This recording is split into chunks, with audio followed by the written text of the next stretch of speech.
Perfect. So, hi everybody. I'm joined by the incredibly talented Precious Papala today. Thank you for joining. How are you today?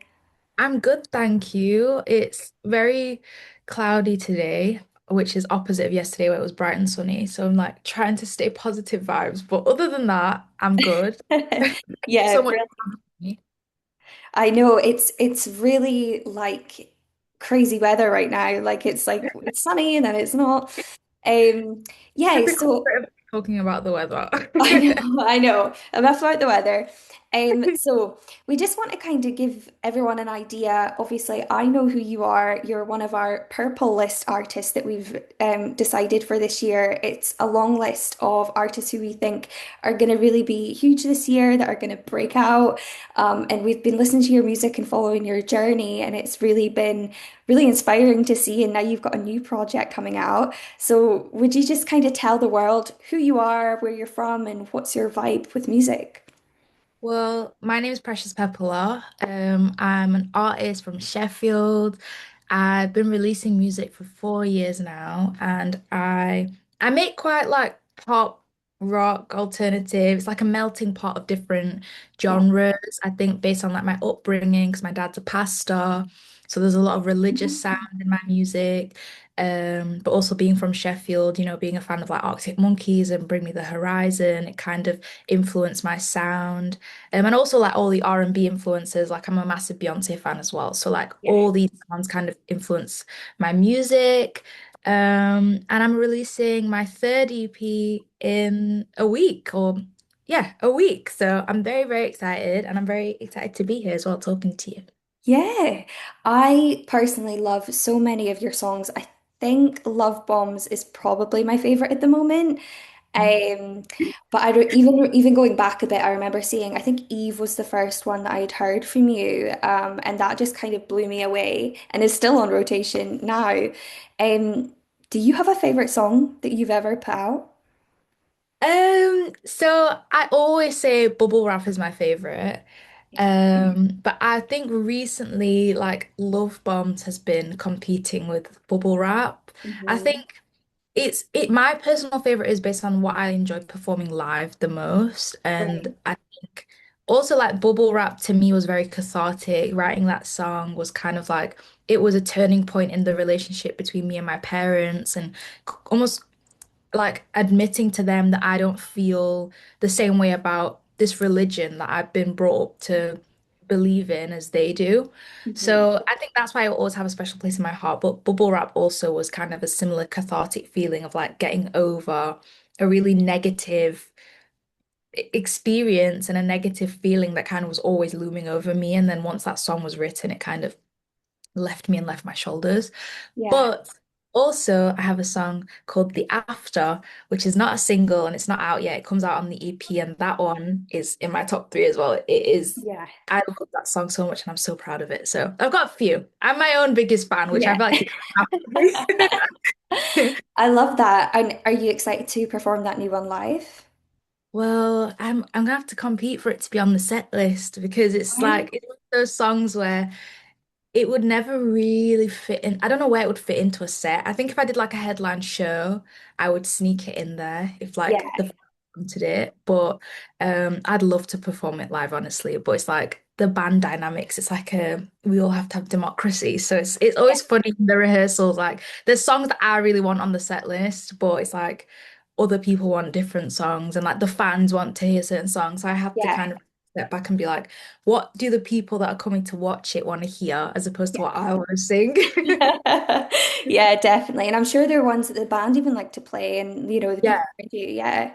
definitely, definitely. It's always fun. Yeah. I know that you love Beyonce and you just mentioned there, and I can definitely see the inspiration. But when I listen to your music and see your visuals, I also get a lot of Willow vibes, like a lot of drama. And I also love that you put quite a lot of emphasis on telling a story. So, like through Rosie, which ends in the death of both lovers, like that's like a whole story that you're going through. Was that quite important to you to do that? Definitely. I think it was very much, it was fun to kind of take on the challenge of writing a cohesive body of work because I've never really done that before. Like, I've always kind of just put music out, and the story has just been, this is me, this is Precious, this is the story Precious wants to tell, as opposed to kind of having a character that you kind of follow throughout the music. That was very different. So it was very exciting. It was very fun. It was interesting. It made filming like the music videos and shooting the artworks and all the photo shoots, it made it really fun because it was like I was almost playing a character, even with like my styling. Like I kind of, for the Rosie press shoot, we got to do like one look which was just rosy. It was something that Yeah. I would never wear, but I'd always wanted to wear. So it Yeah. was very fun, and like I felt very creatively free, which was really nice. Yeah. And the glasses is such a vibe. It was so interesting because like I went to Paris for my 21st birthday and I didn't go to do any work or anything. I was like, this is my holiday. And we were thrift shopping and I saw this pair of glasses in a shop window and I was like, these are the rosy glasses. These Oh, have to be the rosy glasses. So it's just yeah. like if I'd not gone, like we wouldn't have really gone with that whole look or vibe. So I'm very much a believer in like domino effect. Everything happens for a reason. So I'm Yeah. very happy about how it came out. Yeah. And then, so you're saying that now you kind of dabbled with that storytelling. What is your writing process, and was it different for this upcoming record? Definitely. It was very, very different. I did quite a few sessions. None of the songs really came out of any sessions except for Rosie. But I think it was just kind of like I was honestly going through a bit of writer's block. Mm. Uh, and I think the pressure, honestly, of people's attention spans are so short. So it's like unless you're, Billie Eilish or Adele or Beyonce, you kind of can't leave a really massive gap in between releasing Mhm. projects, releasing music. You kind of have to keep momentum going, which is like hard for the creative process, but it also puts you in like a bit of a challenging position where it's like you kind of have to some of the best things can come out of those situations because otherwise you wouldn't really be writing. Like I Mhm. would probably be spending my time marketing or doing other things. So I was kind of forced almost to write. Yeah. Um, and I think because of that, a lot of these songs ended up coming to life that probably wouldn't have. So it was very different. I've never written a project all in one consecutive like period of time and like Mm. had to write a song, record it, mix master, write the next song, record it, mix master. I've never done that before. So it was very stressful, but very rewarding in the end. And I'm Yeah. very proud of the music that came out of it. I don't think I'd do it again. Glad that we did it anyway, because yeah, the songs that came out of it, I'm really proud of. And that'll be like a little snapshot of your life because it was taken in such a small period of time. You'll always be able to look back and be like, that was crazy, but I'm proud of it. Yes, definitely. And also like recording it we recorded it in the heat wave last year and there's no aircon in this studio. So it was like it was a very interesting experience. But like you said, it's a snapshot. I can't speak. Snapshot of that period of my life. Yeah. So And do you think you're going to take the kind of more laid back approach when you eventually give us your album? um, I think so. I think Yeah. so. I think I don't want to again leave too much of a gap, but I also said like I want my first album to be something that I'm very proud of and something that just kind of says this is who Precious Pepala is to Mhm. the world. Um, and I want it to be the best representation of me as a person, as an artist, as a creative. So I think we'll do a bit of both. Yeah. Not too much time where it's like, oh, where's she gone? But Yeah. also, you know, not rush into things too much either. Yeah. And do you feel, I mean, now this is your third EP and now you're potentially moving on to a debut at some point. Do you feel like you look back to your first EP and think, wow, I've really grown or developed or come into who I think I am as an artist? Definitely, definitely. I think the biggest thing is like hearing my voice on the early songs and Yeah. like when it comes to performing live, I have to like listen. I say I have to. Like I like to listen back to it to hear how I sang it and stuff. And it's just so wild to me. Like I think when I was 16 recording like Eve, for example, I didn't realize how young and how much time I actually had. Like I didn't realize I was 16. So Yeah. I was very mature for my age, but I still kind of felt a lot of pressure to kind of grow up fast and, you know, I felt like there wasn't enough time. Like you see these people like Billie Eilish and these young child prodigies, and I was like, I have to, have my moment by a Mhm. certain age. And so I definitely look back and I think I'm glad I don't have that pressure on myself anymore. And I Mhm. also proud of how my voice has progressed. And I think you can really hear it in songs like Dream Cheater, where I really pushed myself in the studio and worked on my voice. I definitely see that progression. So it's nice to see, but I'm also like, I look back fondly and I'm like, I'm proud of my younger self as well. Yeah, and it's good that you can say that because I mean the sort of music you were putting out at that such a young age, I don't think I was aware of how young you actually were. It's good that you can still be proud of that music. Yeah, I'm so proud of it. And like, I always find it interesting when artists are kind of cringed out by their first projects because I don't think there's anything that I would change really about any of those songs. Like, Mhm. I think they're still some of my best work. Yeah. So I'm very proud of them. Yeah, and you mentioned Dream Cheater, which is a perfect segue into the fact that I think what really sets you apart is your visuals too. I can tell that you put a lot of effort into them, and I think one of my favorite is I think it's for Dream Cheater where you're throwing the clothes out the window. That's one of my Yeah. favorites ever. For your visuals, do you take inspiration from something that like did that happen in real life, or you think, oh, that would just be really good with the song? It didn't happen in real life specifically. I think I've had a couple of dreams where someone I care about or someone I'm with has cheated and I've woke up upset, but not to the point where I've chucked their clothes out of the house. I think everything is like a dramatized version of my life, and in every song I've ever put out, there's an element of it or a lot of it is true to what I've experienced. But I'm also like, if I did the real version of events, it might be a bit boring. So like, dramatize it a bit. So it was very therapeutic though, chucking all them clothes out of the window. I felt like I really had to let out some Yeah. anger. It was like my version of a rage room. Yeah. And do you come up with that in your head and then you come to your team and say, guys, this is what we're gonna do? Well, it's funny because my team is like me and my manager, and that's really it. Okay. When it comes to a lot of like literally the producing, writing, management, everything to do with my project is pretty much me and him.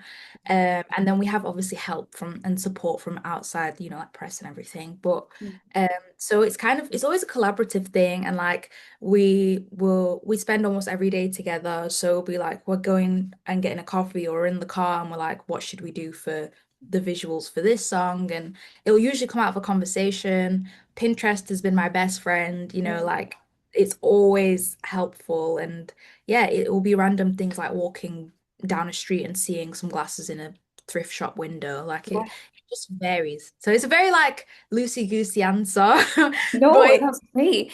It's like a whole DIY thing. I love that, that you've done. thank you. Obviously you're from Sheffield, and I think traditionally when I think of Sheffield, I think of Arctic Monkeys, I think of Pulp, Bring Me the Horizon. How do you feel about representing Sheffield in this way with your kind of music that you're taking on? I feel very motivated and inspired. I think I can't really name someone that looks like me and makes music Right. like me that's come out of Sheffield and like made it big and like put Sheffield back into people's minds. Because I think people kind of forget about Sheffield, which is really sad. Like Mm. people go on tour, no one comes on tour here really. Like they'll just skip past, even though we've got a massive arena. Like I think the music scene has kind of died a bit. So it motivates me a lot to kind of be a voice for my generation and people that look like me and young girls that look like me. Like I remember being made fun of for being alternative or listening to music that wasn't, R&B and typical Right. black music. And so I think it inspires me a lot to kind of I want to be that person that's like says to girls or just younger people that look like me or want to be artists in general, like it's okay to be weird. It's okay to be different. Yeah. That's what makes you stand out. So yeah, I'm very proud to be from here though, because there is a really inspiring culture. I just think people don't know about it enough, Mhm. unfortunately. It's a lovely grassroots culture in Sheffield, like people coming from nothing and building themselves up, I think. And like what you say, but I also definitely see that kind of rock grungy influence that I love that you're kind of sticking to your guns with, even though it might not be traditionally what maybe R&B looks like or feels like. Um, were you always, I can see that in your editorials, even in your photo shoots, you've got the fur coat, but you've also got like the leather, like shorts, it's a bit of both. Have you always felt that way? Yeah, definitely. I think as a person, as an artist, I'm a melting pot of different things, different cultures. I'm born in Sheffield, raised in Sheffield, but my parents are from Zambia. So I feel like just everything about me, whether it's the creative, the music, the visuals, it all is a representation of me and like everything that's kind of accumulated in my life.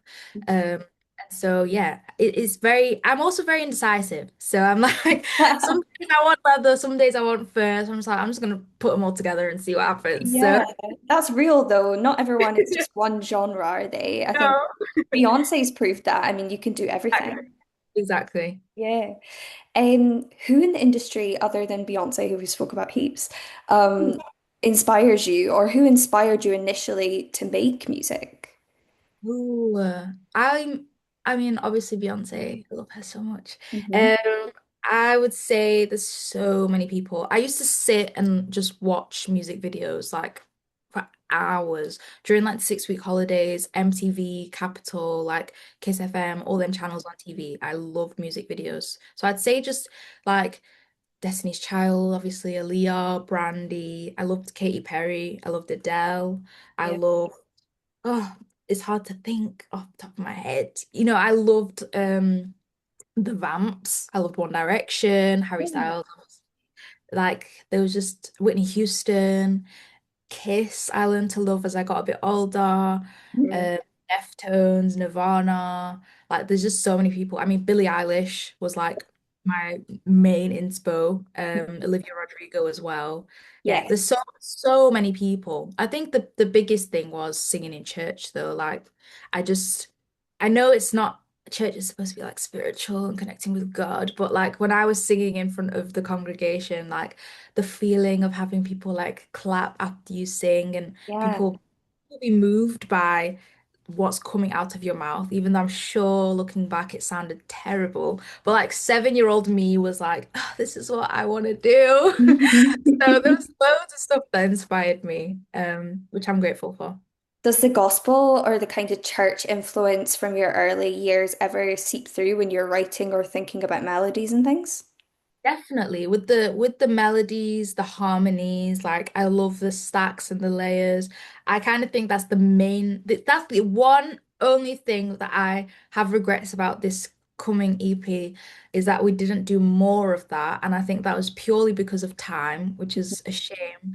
But I think for live, that's where you can kind of add to what you feel like is missing. Because there's always going to be something that I'm like, oh, I wish I did that, wish I did that. But in the live show, you can add it into the mix. So the layers, the harmonies, the choral, big, sounding vocals, that always seeps through. And I think that comes from like growing up listening to gospel, singing in church, being in the choir. Yeah, yeah.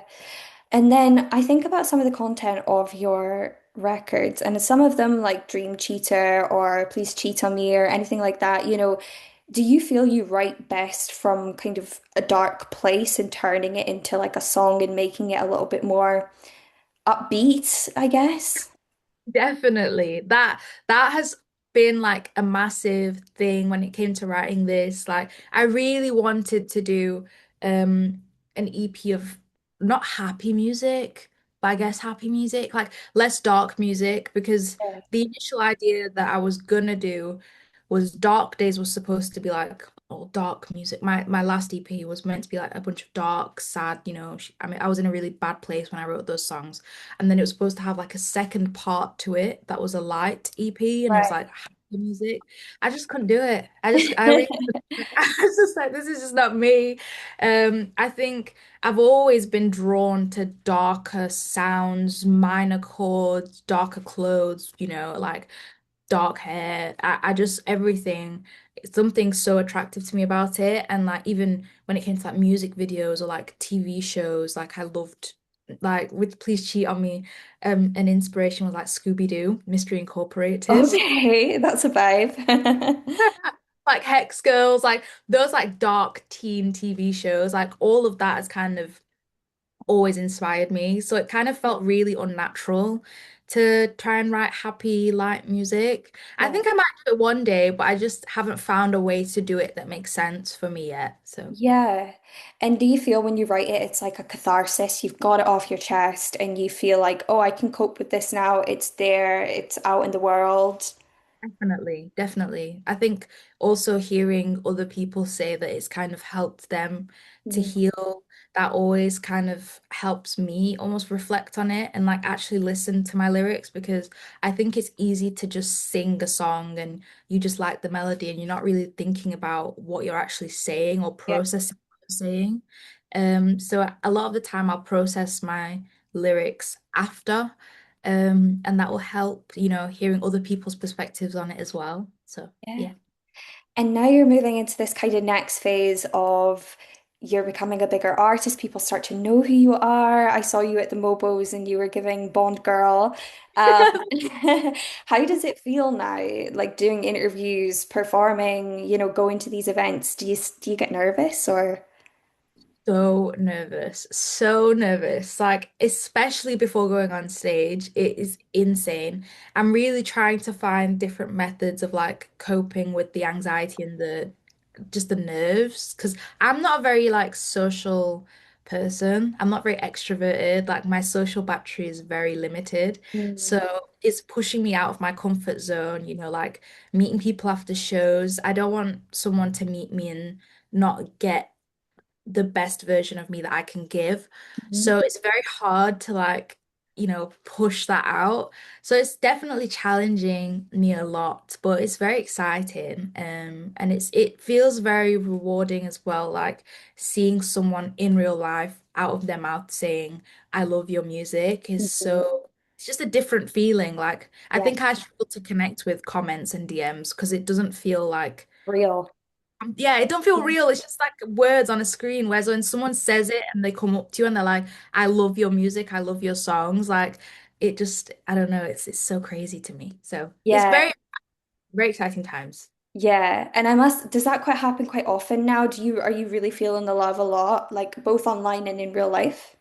Yeah, definitely. Yeah. Especially like the last couple of months. Like it's been a very weird experience, like, you know, walking around Meadow Hall, which is the big mall in Sheffield, and like having like teenage girls come up to me and be like, I love your music. Like, I don't know. It's weird, but not in a bad way. Like it's Yeah. so it's cool. I Yeah. can't compare words. Like it's just cool. It's like, oh my gosh, this is what I've always wanted and dreamed for. Yeah. And it feels like my manifestations are coming to fruition. So it's very fun. Great. And then finally, I would say this platform for Industry Me, we're all about up and coming artists and helping up and coming artists. So if somebody was watching you now and thinking, oh, I love how Precious Papala's worked their way to this point, what sort of advice would you give to up and coming artists or artists just working on their music? I always say like trust your gut, trust your instincts as an artist. It's okay to fail. I think I'm still learning that. Like it's okay to, like Zara Larsson says, be a flop. It's okay to put music out and it doesn't immediately get received by people or people don't find it. And just like people are always going to be in your ear trying to force their opinion sometimes or give advice, but it's not advice really. It's like you should do this. This is what you really like. Just do yourself. Do you. Yeah. Do what you think is best. And if you fail, that's okay because you'll learn from it. Um, that's my main piece Yeah. of advice.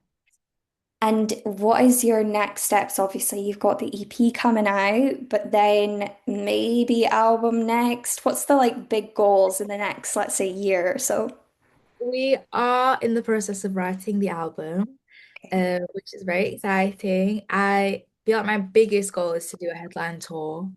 Mm. It Yeah. is very scary. I've still not done like a proper paid ticketed show yet. So Mm. it's very much like I'm just now entering the world of live, which feels crazy because I feel like I've been releasing music for so long. But it definitely to me feels like my career kind of only really started in the start of 2025, so like a year ago. Mm. Um, Even though I was releasing music for so long, I didn't feel like an artist for that long. So I would say tour, album, maybe a collab or like joining one of my favorite artists as a support. That could be fun. Yeah. I'd love to dabble in the world of fashion as well. So there's a lot of things that I'm like, I'd love to do. Perfect. And we'll be there for all of it. We'll keep watching for all of it. And thank you so much for your time today. Keep for talking to me. No problem.